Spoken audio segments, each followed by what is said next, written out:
Taanit.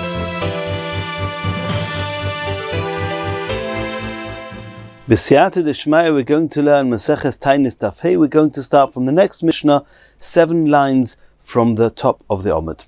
Says the Mishnah, Ad Mosai She'elin es Hageshomim. In the previous Mishnah we discussed Mazkirin, mentioning the rain, which is Mashiv Haruach Umerid Hageshem. Now we're discussing the request for rain, which is V'sein Talumot, or we say in the bracha of Birchas Hashonim, in the middle of Shmoneh Esrei. When we start saying V'sein Talumot, that's going to be a discussion in a Mishnah on Daf Yomi Shiur, and we've already discussed it a little bit in the previous sugyas. But now the Mishnah is discussing at the end of the winter, which is Pesach time. When do we stop saying V'sein Talumot? Rabbi Yehuda Omer ad sheyaver haPesach. Rabbi Yehuda says until Pesach is over. Rabbi Meir Omer ad sheyotzo Nisan. Rabbi Meir says until the end of the month of Nisan. Shenemar, as it says in the pasuk, Uvnei Tzion gilu v'simchu b'Hashem Elikeichem ki nosan lochem es hamoire. The sons of Tzion, so to speak, Klal Yisrael, they were very glad with Hashem that He gave them the moire litzdaka. Moire is a term for rain. Vayoyred lochem geshem, and the rain came down, different types of rain, one being moire and one being umalkoish, borishon, in the month of Nisan. So we see that the month of Nisan is still a time for rain, and after the month of Nisan is no longer time for rain, and therefore V'sein Talumot is said until the end of the month of Nisan. Says the Gemara, Omale Rav Nachman l'Rav Yitzchok. And we're now going to have in today's Gemara, for this whole daf, we're going to see 9 discussions between Rav Nachman and Rabbi Yitzchok, and Rabbi Yitzchok is going to respond with a quote from Rabbi Yochanan. So Rav Nachman asked Rabbi Yitzchok as follows, based on our Mishnah. In our Mishnah we saw Rabbi Meir said that you say V'sein Talumot until the end of the month of Nisan, and the Mishnah brought a pasuk, Rabbi Meir brought a pasuk that we just mentioned in Yoel, where we see there that Vayoyred Geshem Moireu Malkoish, Vayoyred Lochem Geshem Moireu Malkoish Borishon being Nisan. Asked Rav Nachman to Rabbi Yitzchok, Yoyre ben Nisan? Yoyre, the translation of Yoyre is the first rains. Is it really so that the first rains fall as late as Nisan? Yoyre b'mar Cheshvan. We know that the first rains, the time that they fall, is in the month of Cheshvan, which is 6 months earlier, just a month or a few weeks after Sukkot. Ditnan, as we learnt in a Mishnah, Yoyre b'mar Cheshvan, that the first rains come down in the month of Mar Cheshvan. Malkoish is the end of the season of the rain, the final rain, but Nisan, that's the one that comes down in Nisan. So how can you bring a pasuk that tells us that Yoyre, the first rains are on Nisan, as well as the last rains? Is that so? Omarle. So Rabbi Yitzchok answered to Rav Nachman, Rabbi Yochanan. Rabbi Yochanan said, of course you're right, that the first rain is in Cheshvan, and the last rains are in Nisan. However, the pasuk is in Yoel, and over there was a very interesting story, and only there, miraculously, the first rains fell as late as Nisan. B'yemei Yoel ben Psuel niskayim mikrozeh. This pasuk that the Mishnah mentioned was referring uniquely to that one particular time, in the time of Yoel, and over there indeed, Yoyre fell in Nisan d'chsiv bei. It says there in earlier on, the pasuk we mentioned before is in the second parak of Yoel, but in the first parak of Yoel, it says as follows: Yeser hagezem ochal ha'arbe. Anything that the gezem locusts left over from the crops and didn't devour, the arbe locusts are going to eat. V'yeser ha'arbe ochal hayelek. V'yeser hayelek ochal hechosil, which means that these creatures, these locusts and other animals, are going to devour all the produce in the fields. And the Gemara explains, Oysa Shona, that year, Yotza Ador, the month of Ador, was the entire month of Ador, V'lo yordu geshomim, and the rain had not yet fallen, because there was a 7-year hunger there was no rain, it was a very challenging 7 years, we're going to see about it soon. And in those 7 years, at the end of those 7 years, when Hashem miraculously wanted to give them rain, then that first rain came in in Nisan. Yordo Lohem Revi'ah Rishona, the first rainfall fell be'echad b'Nisan, on the first day of the month of Nisan. Omar Lohem Novi li Yisrael. Yoel, who was the Novi, said to Klal Yisrael, Tzu'u, go out v'ziru, and sow. You've got some seeds left in your property, and you still have some seeds, go and plant them. Omruloi, the people said to Yoel, Misha yeshle kav chitin. If somebody's got just a kav of wheat, or kabayim so'irim, or 2 kav of barley, yoichlenu v'yichye, should he eat it, and that way he'll be able to survive and live off it? Or yizra'enu, or should he sow it, as you Yoel are suggesting, v'yomus, and by the time he waits for the crops to grow, the person's not going to survive. There was nothing to eat. Omar lehem, Yoel told them, Afal Pikei, nonetheless, Tzu'u v'ziru, go out and sow whatever last seeds and plants you have. Na'aseh lehem nes, a miracle happened to them, v'nizgalu lehem, and in the meantime they discovered Masha b'ksolim, what the mice, the little bits of crops that the mice had hidden in the walls, u'masha b'choyrei nemolim, and what the ants in their holes had put away. And that's what they survived momentarily. Yotzu v'zoru b'sheni, they planted, they sowed what they had on the 2nd day of Nisan, v'shlishi, and the 3rd day of Nisan, u'revi, and the 4th day of Nisan. V'yordo lohem revi'ah, and the rain came down, shniya, v'revi'ah shniya b'chamisha b'Nisan. The first rain, as we said, came down in the 1st of Nisan.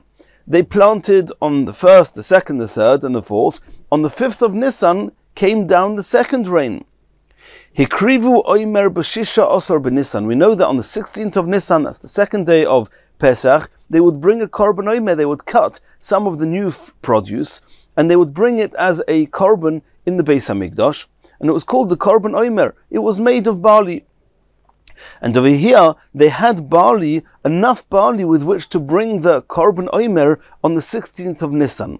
Nimtza, so what had transpired is that tvua gedelo b'shisha chadashim, the amount of produce that regularly grows, or the speed of the produce regularly grows in 6 months, gedelo ba'achad asor yom, in 11 days, from the 5th of Nisan to the 16th of Nisan, those 11 days had grown the entire crop.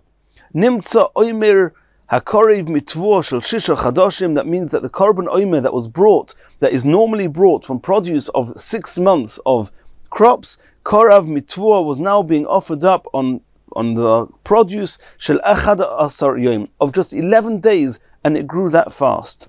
Val oisay doira, and on that generation, it says in the pasuk oimer, the pasuk says in Tehillim, Hazoirim bedima, those that sow with tears, berino yiktzairu, then when they reap, they're reaping with joy. And indeed, at that point, when they were sowing, thought they were going to die of hunger, and they complained and says, we're not going to have anything to eat. And Yoel said, nonetheless, you should do that. So here they didn't have anything to eat whilst they were sowing, so they were sowing with tears. But nonetheless, Berina Yiktseiru, just those few short days later, they already had what to reap. And now the Gemara continues. How do we understand the next words in the pasuk of Tehillim? Holoich yeleich, that they were walking, ubachoy, and they were crying. Noisei meshech hazora, they were carrying, they were bearing the containers of the seeds. Mai holoich yeleich ubachoy, noisei meshech v'gomer. What would these words in the pasuk be alluding to? Omer Rabbi Yehuda. Rabbi Yehuda says it cannot be talking about the people of that generation who we already said that when they sowed, they were sowing with tears and they were reaping with joy. So what would these words be saying? That when they were walking, they were crying, and that whilst they were carrying Noisei Meshech Hazora, says Rabbi Yehuda, this is talking about the animals, the ox. Shoir Kishu Chirish, when the ox was plowing, Hoilechu Boiche, it was crying. And on the way back, when it was coming back over the same furrows, over the fields, Oichel Chaziz, the newly sprung green had already appeared, Minatelem, from the furrow. So this is what it means. The ox, when they were going, when they were plowing, they were, so to speak, they were crying. Noisei Meshech Hazora. V'zeh boy yovei berino, the last words of the pasuk, almost the last words, when it says Noise Meshech Hazora, boy yovei berino, when they would return, they would rejoice. Because when they would come back over the furrows, they would see that the greens had already grown and they had what to eat on. And then what's the last two words of the pasuk? Noise alu moisov, they were carrying their sheaves. My noise alu moisov, Omer of Chizda, V'omru Masechet Taanit Daf, it was either of Chizda or a Brisa. He said as follows: what does it mean that they were carrying the sheaves? That the koneh, there was such a miracle there that the stalk was the size of a zeres, a hand's breadth. Shiboiles, however, the ears that were on it were zrasayim, were 2 hand breadths. That means there was twice as much of volume or quantity of the ears of the crops than the stalks themselves. And this is a miracle, because normally the stalks are 3 or 4 times more than the ears. And here the ears of the produce was double that of the stalks. Continues the Gemara, Omalei of Nachman and Rav Yitzchok, another statement. Rav Nachman asked Rav Yitzchok as follows: Mai dichsiv, how are we to understand the pasuk that says as follows? Ve'elisha diber elo isha ashehechio es beno leimer. Elisha spoke to the woman who he had revived her son, saying, Kumi ulechi at ubeisech v'guri ba'asher taguri, raise up you and your home, your family, and live wherever you want to live. Kikora Hashem lorov, because Hashem had proclaimed a famine. V'gam bo el ha'oretz sheva shonim, and this famine is going to be in the land for 7 years.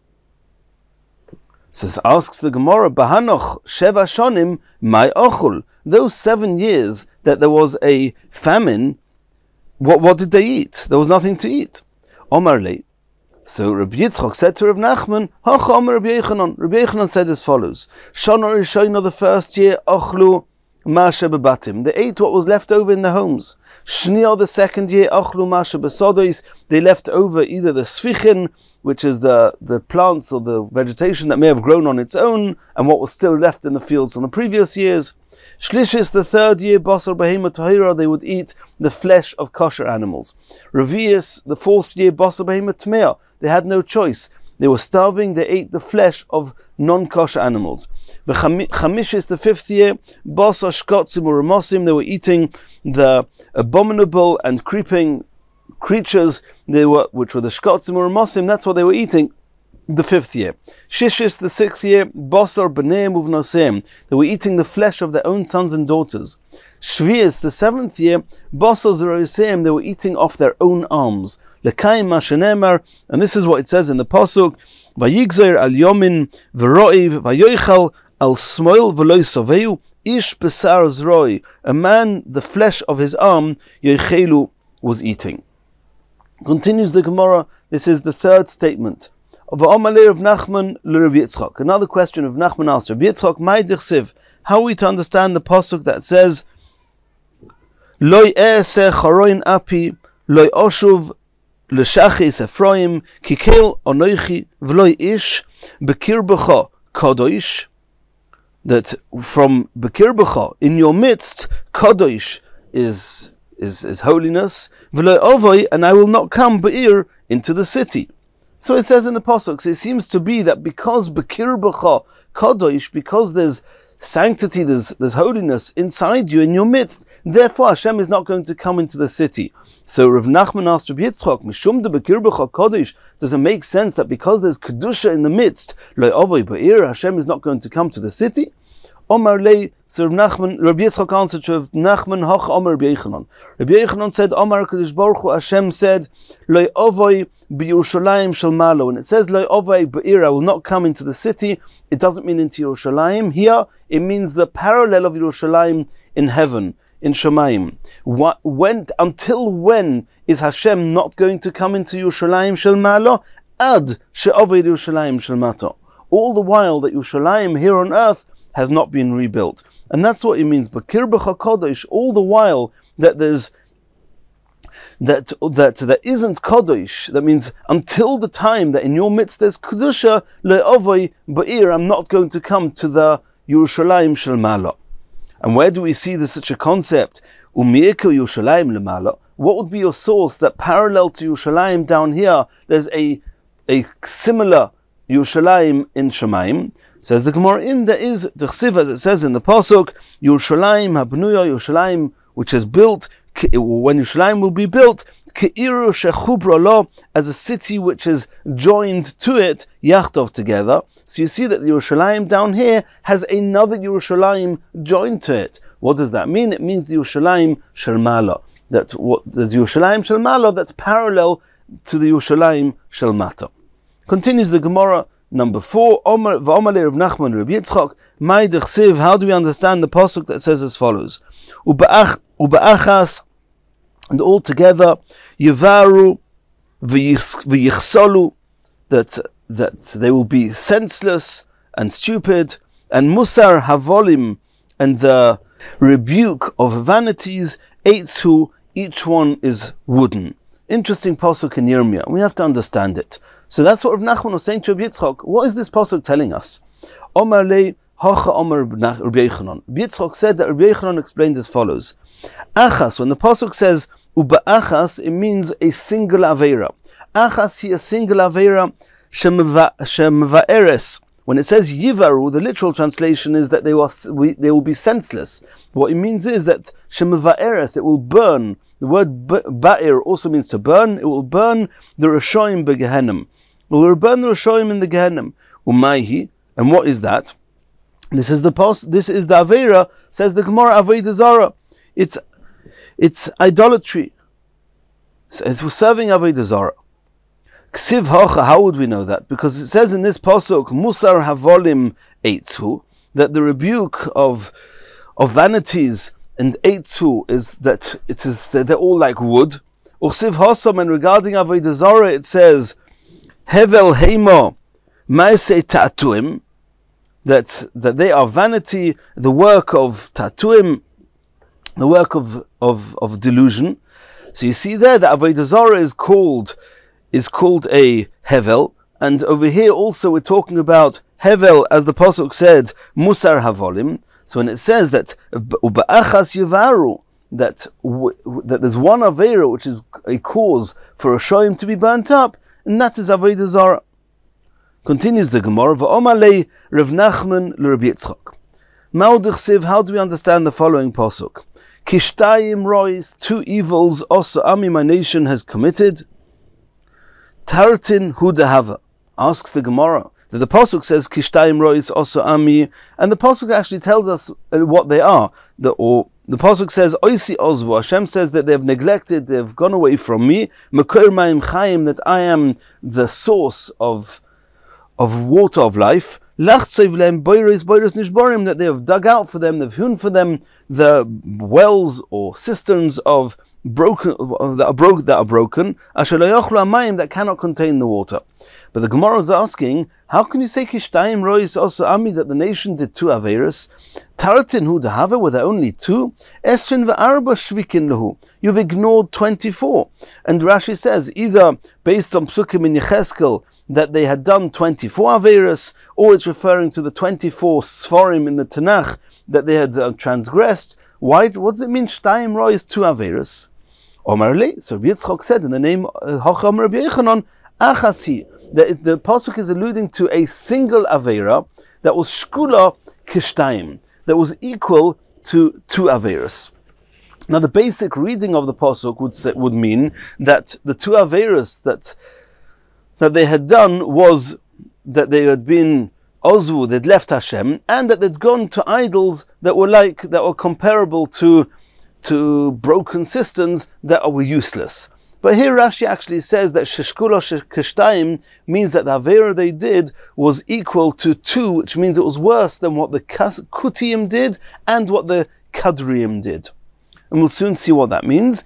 Mai knew what was this avera. Avodah Zarah is the avera of serving Avodah Zarah idols. D'chsiv, it says in the pasuk, Kishtayim rois also Ami, oisi ozu, they have abandoned me, Mekoyer Mayim Chaim, the source of water of life, Lachtzov, to dig out, Lehem Boirois, the cisterns, Nishborim, that are broken. So that would be really what the two are, but it could be some suggest that Rashi didn't have, in Rashi's version of the Gemara, this posuk wasn't mentioned here because it was actually mentioned just a line earlier, so it doesn't really belong here, and therefore Rashi explains that the two, which the Avodah Zarah of Klal Yisrael is worse than or equal to, is the following. Uchsiv Behu, it says in the pasuk says in Yirmiyah, Ki Ivru Iye Kittim, because they have gone to the isles of the Kittim, or go to the isles of Kittim, Uru'u, and see the Kedar, and go to Kedar, Shilchu ve'izbainunu, you should send and consider Ma'oid, Izbainu Ma'oid, and consider very much Uru'u hein hoisa kazois. Look at them, look at what they're doing. Is it anywhere as bad as what you are doing, my nation? Haheimir goy, would a nation change Elohim, it's God? Vahema lo Elohim, and they're going to change it, even though they're changing it for something which is not a God? V'amir, but my nation, heimir kvoidoi, they have changed its glory below yoel, by choosing an idol which is useless. Tana, and we saw in the Brisa that the Kutiyim oivdim la'esh, they were worshipping the fire. V'kadriyim oivdim lamayim, they were serving water. Even though they know that there's something not right here, because how can you serve a fire when you know that water can extinguish fire? A God, it can't be extinguished. And nonetheless, they didn't change. This was their belief and their, so to speak, their God, and they didn't change their God for a different one. However, but my nation, heimir kvoidi, or heimir kvoidi below yoel, they exchanged their glory and the real God that they had for useless gods. Continues the Gemara. Number 6. V'amalei Rav Nachman Rabbi Yitzchok. How are we to understand what it says in the pasuk in Shmuel? Vayihi kashazoke, in Shmuel, when Shmuel became old, Vayosem esbonov shoftim Yisrael, and he placed his sons to be the judges, the shoftim over Klal Yisrael. Asks the Gemara, asks Rav Nachman, Umi siv Shmuel kulahai? Did Shmuel become that old? Vaha bar nun beis hava. Shmuel, when he passed away, he was only 52 years old, because it says in the pasuk that he came to the Beis Hamikdash when he was Yigomil Hanar, when he was 24 months old, 2 years old, and he stayed in the Beis Hamikdash ad oilam, and Chazal learned from there that ad oilam means for 50 years, which means he lived all of 52 years. The Omar Mar, and we see this in the Gemara in Moed Katan, that Meis Benun Beis Shana, if somebody dies at 52 years old, Zeu misosei shel Shmuel haramasi, this is the death, the time, the lifespan of Shmuel from Ramah. That was what Shmuel was referred to, Shmuel haramasi. So what does it mean? Vayihi kizokin, Shmuel became aged. What does that mean? Omar le. So Rabbi Yitzchok answered to Rav Nachman, Hacha Omar Rabbi Yochanan explained as follows: Zikna koftza olav. He wasn't that old, but Hashem made a ness, and suddenly, or at some point, he, younger than normal, he became aged, which means that his hair started becoming white. Zikna koftza olav. Dichsiv, because it says in the pasuk in Shmuel, Nichamti, that Hashem said to Shmuel, I regret ki imlachti es Shaul lemelech, that I had made Shaul into a king, kishov me'acharai, because he wasn't following everything I'd asked him to do. Ve'zdvorai loheikim vayichal Shmuel v'yizak el Hashem kol halayla. So Hashem told Shmuel that I regret that I made Shmuel into a king, that I made Shaul into a king. Omar lefonov. So Shmuel responded to Hashem and said, Ribono shel olam, Shekaltani, you have equated me to Moshe v'Aaron. In the pasuk, you've compared me to Moshe Rabbeinu and Aaron HaKohen. T'chsiv, as it says in the pasuk, in Tehillim, Moshe v'Aaron b'choy hanov, u'Shmuel b'koyrei shmoy, koyrim el Hashem v'hu yanim. So you compared me on the one side of the scales with Moshe and Aaron on the other. Ma Moshe v'Aaron, if Moshe v'Aaron, each of them independently, lo bitlu ma'aseh yodeim, you didn't You were not mevatel. That means the Masechet Taanit, the work of their hands, which is their disciple, their Talmid Yehoshua. You were not mevatel him. You didn't turn him to naught in their lives, b'chayim, during their lifetimes. Yeshua was considered the Talmid also of Moshe Rabbeinu, also of Aaron HaKohen, because Moshe would teach Aaron, and Yeshua would listen also to Moshe's teaching and to Aaron's teaching. And you made sure that Yeshua would survive Moshe and Aaron. Afani, so to me, lo yizbatil ma'aseh yodai, then the work of my hands that you told me that I should anoint Shaul as a king, do not be mevatel it, do not undo that b'chayai during my lifetime. So now, so to speak, Hashem had a bind, so to speak. This is not in physical human terms. But on the one hand, Hashem wanted to kill Shaul. On the other hand, Shmuel asked that Hashem shouldn't kill him. So now, Omar HaKadosh Baruch Hu, Hashem, so to speak, he said, Heicha Evid, what should I do? Leimois Shaul, should I kill Shaul, which seems to me that's what Shaul deserved. Loika Shavik Shmuel. Shmuel is asking that I shouldn't do that. Leimois Shmuel. So what I can do is, I could make Shmuel die aduzutor, whilst he was young. That means take Shmuel away before his time is up. And then Shmuel, once Shmuel passes away, there'll be no problem with taking Shaul away. But Meran and Yabasrei, the people will say that Shmuel probably died that young because of Averis he did, and that would be a Chilul Hashem, and not the truth. Hashem didn't want that. Loi leimus Shaul v'loi leimus Shmuel, to say that not Shaul is going to die and not Shmuel is going to die. I mean, if Shmuel is going to continue living as long as was possibly originally planned, and Shaul would live that long as well, then David HaMelech would not be able to become a king, because Shaul was the king. And there was an issue with that. Kvar higia Malchus David. At some point in the not so far future was the time that was designated for David HaMelech to be the king. Ve'ein Malchus nigas b'chaverto. And one kingship cannot encroach on another, afilu kamloinim, or even like a hair's breadth. So at some point in any case, Shaul has to pass away to make space for David HaMelech. So Omar HaKadosh Baruch Hu, Hashem said, I've got an idea. Akpitz alov zikna. I will prematurely make him age, and he'll become white and aged. And Haindun Dichsiv, and that's what it says, V'Shaul Yoshev beGiva, that Shaul was living in the place called Giva, Tachas ha'eshel, under the tree, Barama in Rama. Asks the Gemara, I don't understand. You're mentioning Giva and you're mentioning Rama. That's two places. V'chima in Giva etzel Rama. What are you talking about Shaul? And you're saying he was sitting in Giva under the tree in Rama.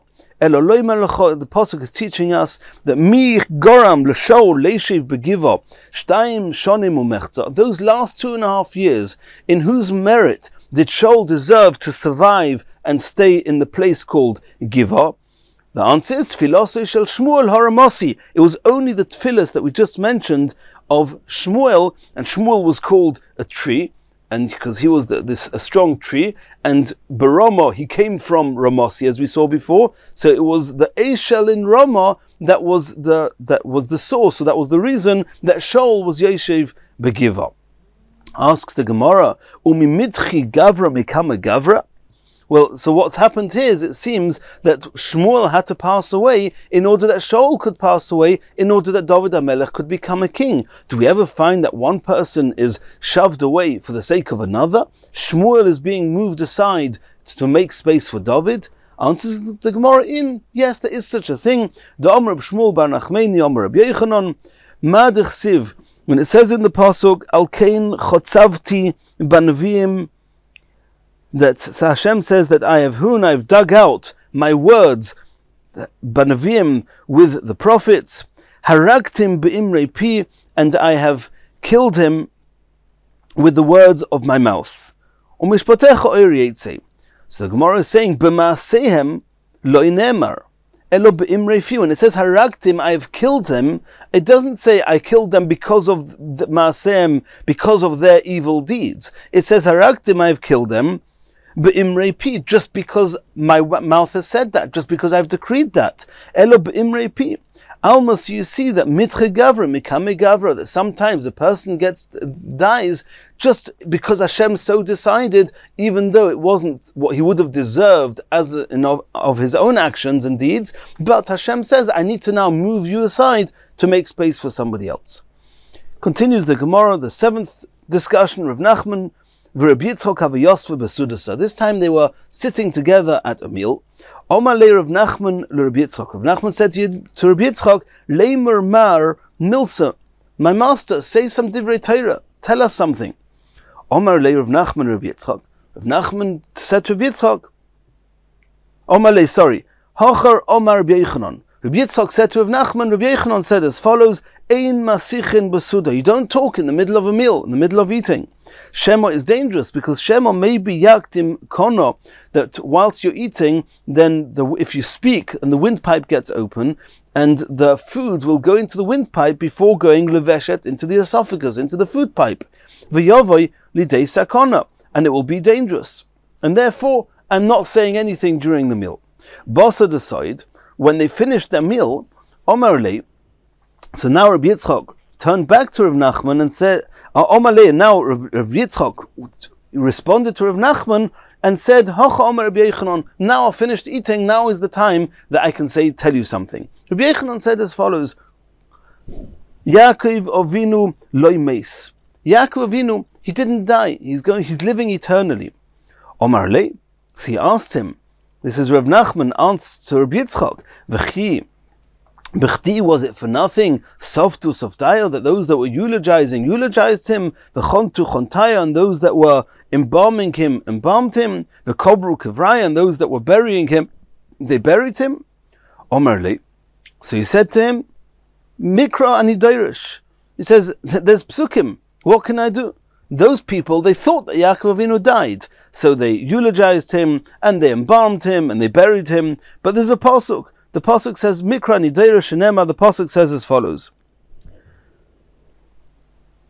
Va'ata, and you altira avdi Yaakov, my servant Yaakov, do not worry. Nu'um Hashem, says Hashem. Va'alteichas Yisrael, and do not become broken, Yisrael. Ki hineni Moshiach, because I'm going to deliver you meirochik from afar.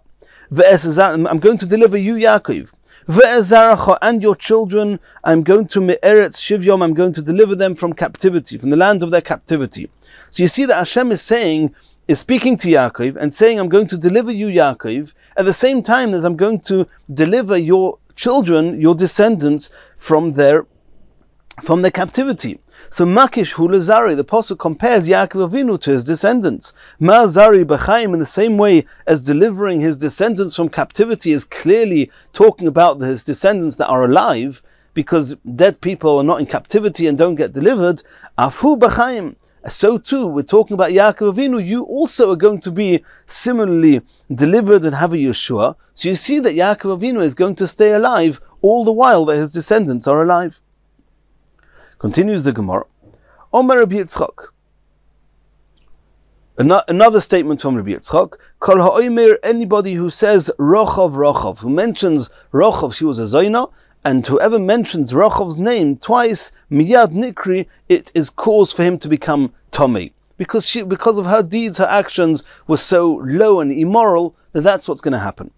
Omar Rav Nachman. So Rav Nachman said to Rabbi Yitzchok, Ano Amina, I said Rochav, I wasn't worried, nothing would happen to me. Omar le, so Rabbi Yitzchok said to Rav Nachman, Kiku Amina, when I said what I said, that it's only B'yoido, somebody who knows her, Ubemakira, and somebody familiar with her, Ubemazkiras Shemo, and is mentioning her name, then the fact that you know exactly what she was doing and all the immoral acts that you knew about her, and you bring her up in your mind, that could be a challenge. You don't know who she is, you never knew her, you're not familiar with her, so you can say her name as much as you want, and it will not affect you. Continues the Gemara, a ninth statement, Ki have a miftaru me'adodi.